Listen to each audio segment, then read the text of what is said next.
ये है talks news network और आप देख रहे हैं पॉलिटॉक्स, राजनीति का कच्चा चिट्ठा। जब से सोनिया गांधी अपने इलाज के लिए अमेरिका के लिए रवाना हुई है, तभी से पार्टी के दिन कुछ ठीक नहीं चल रहे हैं। पहले पार्टी के युवा नेता ने इस्तीफा दिया, तो वहीं शुक्रवार को पार्टी के सबसे वरिष्ठ एवं सोनिया गांधी के बेहद करीबी रहे गुलाम नबी आजाद ने पार्टी को अलविदा कह दिया। देश के कई राज्यों में अगले 6 महीनों में विधानसभा चुनाव होने हैं और ऐसे में नेताओं का पार्टी से मोहभंग होना कांग्रेस के लिए काफी चिंताजनक है। सूत्रों का कहना है कि गुलाम नबी आजाद पहले काफी समय से कांग्रेस आलाकमान से नाराज चल रहे थे, लेकिन उनकी नाराजगी अब इतनी बढ़ गई कि उन्होंने सोनिया गांधी की अनुपस्थिति में पार्टी का साथ छोड़ दिया। यही नहीं, आजाद ने सोनिया गांधी को 5 पन्नों का पत्र लिख अपनी नाराजगी की वजह भी बताई और साथ ही पार्टी के गर्त में जाने का कारण भी बताया।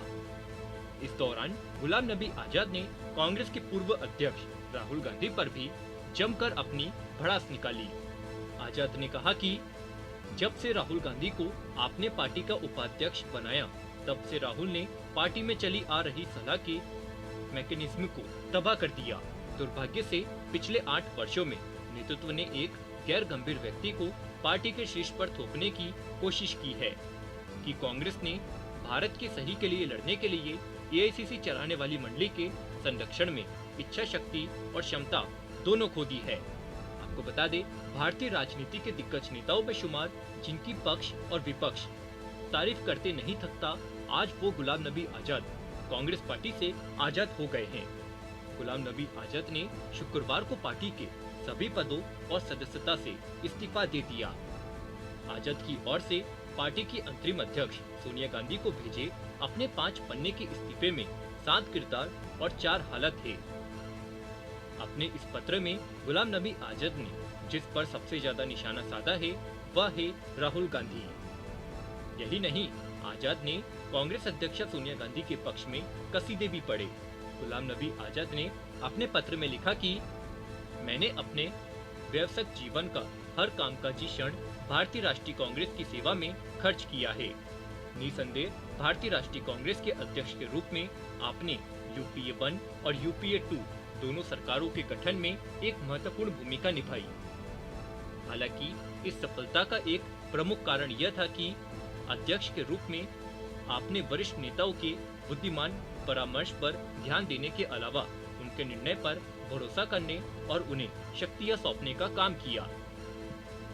वहीं राहुल गांधी पर निशाना साधते हुए गुलाम नबी आजाद ने कहा कि हालांकि दुर्भाग्य से राहुल गांधी के राजनीति में प्रवेश के बाद और विशेष रूप से जनवरी 2013 के बाद, जब उन्हें आपके द्वारा उपाध्यक्ष के रूप में नियुक्त किया गया था, तो उसके द्वारा पहले मौजूद संपूर्ण सलाहकार तंत्र को ध्वस्त कर दिया गया था। सभी वरिष्ठ और अनुभवी नेताओं को दरकिनार किया गया और अनुभवी चाटुकारों की नई मंडली पार्टी के मामलों को चलाने लगी। इस औपचारिक का सबसे ज्वलंत उदाहरण राहुल गांधी द्वारा मीडिया की चकाचौंध में एक सरकारी अध्यादेश को फाड़ देना था। इस बचकाना व्यवहार ने प्रधानमंत्री और भारत सरकार के अधिकार को पूरी तरह से उलट दिया। 2014 में यूपीए सरकार की हार के लिए इस एक ही कारण ने महत्वपूर्ण योगदान दिया, जो दक्षिणपंथी ताकतों और कुछ बेईमान कॉरपोरेट हितों के संयोजन से बदनामी और आक्षेप के अभियान के अंत में थी। गुलाम नबी आजाद यही नहीं रुके, उन्होंने अपने पत्र में आगे लिखा कि जनवरी 2013 में जयपुर में मैंने इसके साथ प्रस्ताव रखा था। समिति के अन्य सदस्यों की सहायता से 2014 के लोकसभा चुनावों में पार्टी को पुनर्जीवित करने के लिए एक विस्तृत कार्य योजना तैयार करनी थी। इन सिफारिशों को 2014 के लोकसभा चुनाव से पहले समयबद्ध तरीके से लागू किया जाना था। दुर्भाग्य से ये सिफारिशें पिछले 9 वर्षों से एआईसीसी के भंडार कक्ष में पड़ी है। लोकसभा एवं विधानसभा चुनावों में मिली हार का जिक्र करते हुए गुलाम नबी आजाद ने लिखा कि 2014 से आपके नेतृत्व में और बाद में राहुल गांधी के नेतृत्व में कांग्रेस 2 लोकसभा चुनावों में अपमानजनक तरीके से हार गई। 2014 से 2022 के बीच में हुए 49 विधानसभा चुनावों में से 39 में हार का सामना करना पड़ा है। पार्टी ने केवल 4 राज्यों के चुनाव जीते और 6 मामलों में गठबंधन की स्थिति में आने में सफल रही। गुलाम नबी आजाद ने आगे लिखा कि दुर्भाग्य से आज कांग्रेस केवल 2 राज्यों में शासन कर रही है और 2 अन्य राज्यों में बहुत मामूली गठबंधन सहयोगी है। 2019 के चुनाव के बाद से पार्टी की स्थिति और खराब हुई है। इसके बाद राहुल गांधी ने पद छोड़ दिया और आपने अंतरिम अध्यक्ष के रूप में पदभार ग्रहण किया और आज भी पिछले 3 साल से हम वही हैं। इससे भी बुरी बात यह है कि यूपीए सरकार की संस्थागत अखंडता को ध्वस्त करने वाला रिमोट कंट्रोल मॉडल अब भारतीय राष्ट्रीय कांग्रेस में लागू हो गया है। आप केवल एक नाम मात्र की अध्यक्ष है, क्योंकि सभी महत्वपूर्ण निर्णय राहुल गांधी द्वारा लिए जा रहे हैं या फिर उनके सुरक्षा गार्ड और पीए द्वारा लिए जा रहे हैं। वहीं G23 गुट के नेताओं द्वारा कांग्रेस अध्यक्ष सोनिया गांधी को लिखे गए पत्र का गुलाम नबी आजाद ने जिक्र किया। गुलाम नबी आजाद ने लिखा कि 2020 के अगस्त में जब मैंने और पूर्व केंद्रीय मंत्रियों और मुख्यमंत्रियों सहित 22 अन्य वरिष्ठ सहयोगियों ने आपको पार्टी में घटिया बहाव को चिन्हित करने के लिए पत्र लिखा था, तो कुछ लोगों ने कोठरी में मौजूद अपने चापलूसों को हम पर उतारने के लिए चुना और हम पर हमला किया, बदनाम किया और अपमानित किया।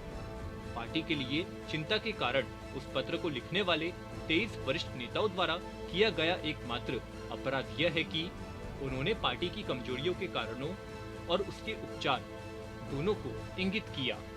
दुर्भाग्य से उन विचारों को रचनात्मक और सहयोगात्मक तरीके से बोर्ड पर लेने के बजाय हमें गाली दी गई, अपमानित किया गया। गुलाम नबी आजाद ने आगे लिखा कि दुर्भाग्य से कांग्रेस पार्टी की स्थिति ऐसी हो गई है कि अब पार्टी का नेतृत्व संभालने के लिए प्रॉक्सी का सहारा लिया जा रहा है।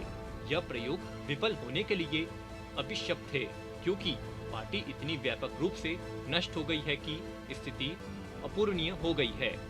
राहुल गांधी पर निशाना साधते हुए आजाद ने कहा कि दुर्भाग्य से राष्ट्रीय स्तर पर हमने भाजपा के लिए उपलब्ध राजनीति स्थान और क्षेत्रीय दलों के लिए राज्य स्तर के स्थान को स्वीकार कर लिया है। यह सब इसलिए हुआ क्योंकि पिछले 8 वर्षों में नेतृत्व ने एक गैर गंभीर व्यक्ति को पार्टी के शीर्ष पर थोपने की कोशिश की है। ऊपर वर्णित सभी कारणों से, विशेष रूप से कि भारतीय राष्ट्रीय कांग्रेस ने भारत के लिए सही के लिए लड़ने के लिए एआईसीसी चलाने वाली मंडली के संरक्षण में इच्छा शक्ति और क्षमता दोनों खो दी है। वास्तव में भारत जोड़ो यात्रा शुरू करने से पहले नेतृत्व को पूरे देश में कांग्रेस जोड़ो एक्सरसाइज करना चाहिए था।